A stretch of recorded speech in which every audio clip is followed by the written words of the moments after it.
clicking sounds, sounds that reveal the presence of radioactive rays. The instrument, a Geiger counter, is converting radioactivity into sounds we can hear. This radioactivity is coming from a small piece of radioactive material inside this plastic cylinder. The small amount of radioactivity coming from the cylinder is harmless. The luminous dial on this watch also gives off radioactive rays, which we hear on the Geiger counter. Even when there's no radioactive material near, the Geiger counter continues to click. This is caused by cosmic radiation that continually bombards us from outer space. But we don't get enough cosmic radiation to harm us. Today, atomic scientists produce radioactivity in large amounts. Radioactivity and radioactive materials have many peacetime uses. But we know, too, that they can be used harmfully, as in atomic bombs. The chance of your being hurt by an atomic bomb is slight. But since there is a chance, you must know how to protect yourself. To protect yourself, you have to know what the bomb does. Besides blast, there's radioactivity and heat. Can we protect ourselves from these? These children are protected. Concrete walls help stop radioactivity. Any wall stops the heat. The heat scorches the house, but does not harm the children. Any solid gives some protection. The thicker it is, the better. We have the national defenses to intercept an enemy, and we all form a team to help each other through emergencies. You are on that team. So is your family, each member of it. And in your community, every doctor, fireman, every policeman and nurse, every lineman and operator, every civil defense worker, in fact, every community employee is ready to help you if you need him. So your community is prepared for emergencies and ready to help other communities.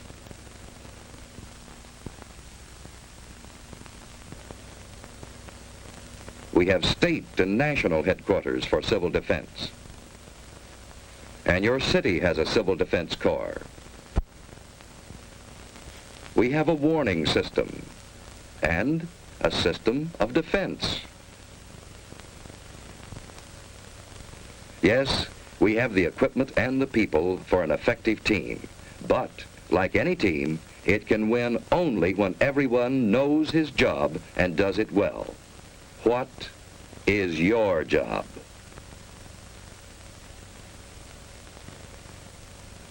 What if a warning siren sounds? What should you do? Look for cover, the nearest cover. Don't try to make it home unless home is the nearest place to go. Don't hesitate. Find cover.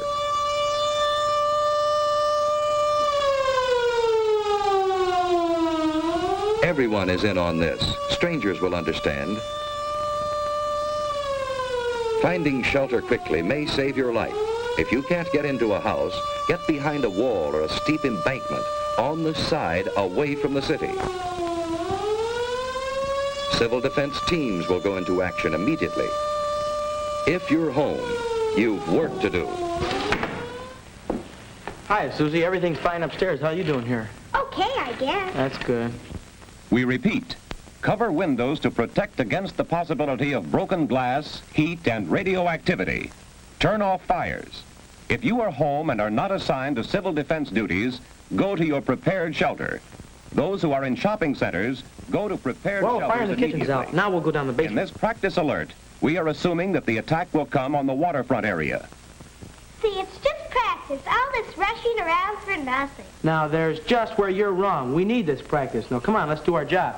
That's good thinking. We all need practice. Here's a clean, well-prepared shelter in the basement. Ted and Sue have a battery radio, and they have soda ash and stirrup pump fire extinguishers. They have other emergency supplies, too. A flashlight, a well-equipped first aid kit with plenty of bandages, tape, and scissors. A Red Cross first aid book, a few cans of food, a good supply of water, blankets, and an electric lantern in reserve. You know, Susie, This stuff would come in handy on a camping trip.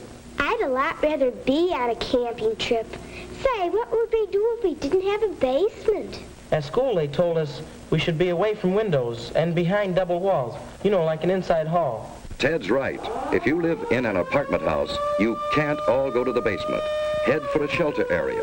If none is marked for you, find cover away from windows and in a hallway if possible. Wait for the all clear. Be calm. If you're on the playground, run for shelter. If you're in the schoolyard, get into the building. Move quickly, but in good order. Inside, go to the shelter area you've been assigned. Take your place on the floor. Here's one good way to protect your eyes and neck in case of a bombing. Wait for the all clear. So far, you've been watching a practice drill. But what if there is a bombing that comes without warning? What is your job then? Find cover immediately. Don't look at the flash. Stretch out. In about 1 minute, the immediate danger is past. Then head for safer cover.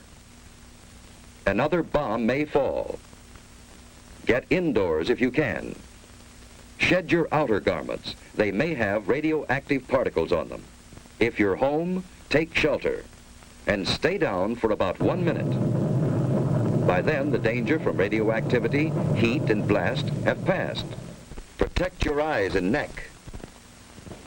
Let's get things shut up. Sue found shelter under her bed.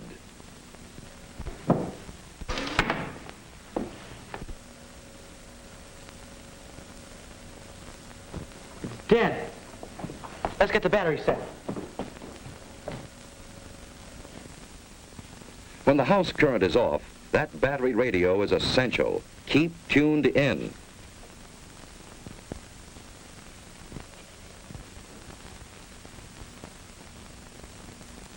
The airburst of 3:01 p.m. was zeroed on Union Station. Heavy damage extends from about 14th Street north to as far south as the waterfront.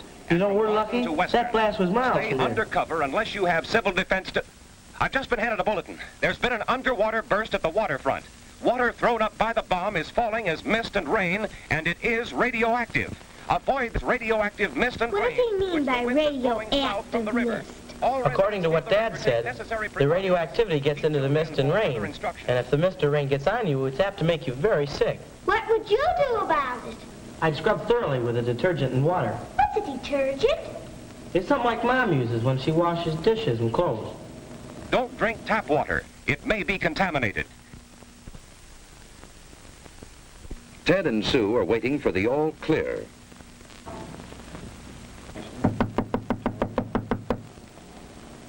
I'll see who it is.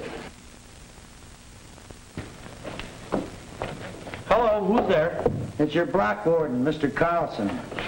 Come on in, Mr. Carlson. Hello, Ted. Hello. Ted, this is Mr. Franklin, our radiological monitor. He's here to check for any radioactivity. I saw your mother down the shopping center. She's fine. Well, there's no damage here.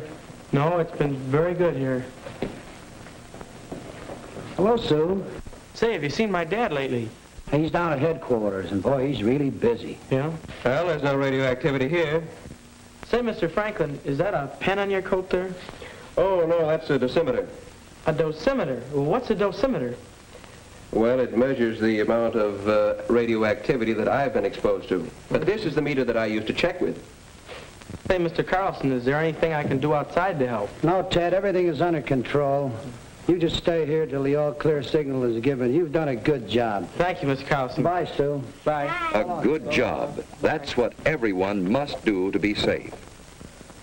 Doing a good job means simply following the rules in an alert or an attack and waiting until all is clear again. In this early and troubled stage of the atomic age, our very lives may depend on always being alert.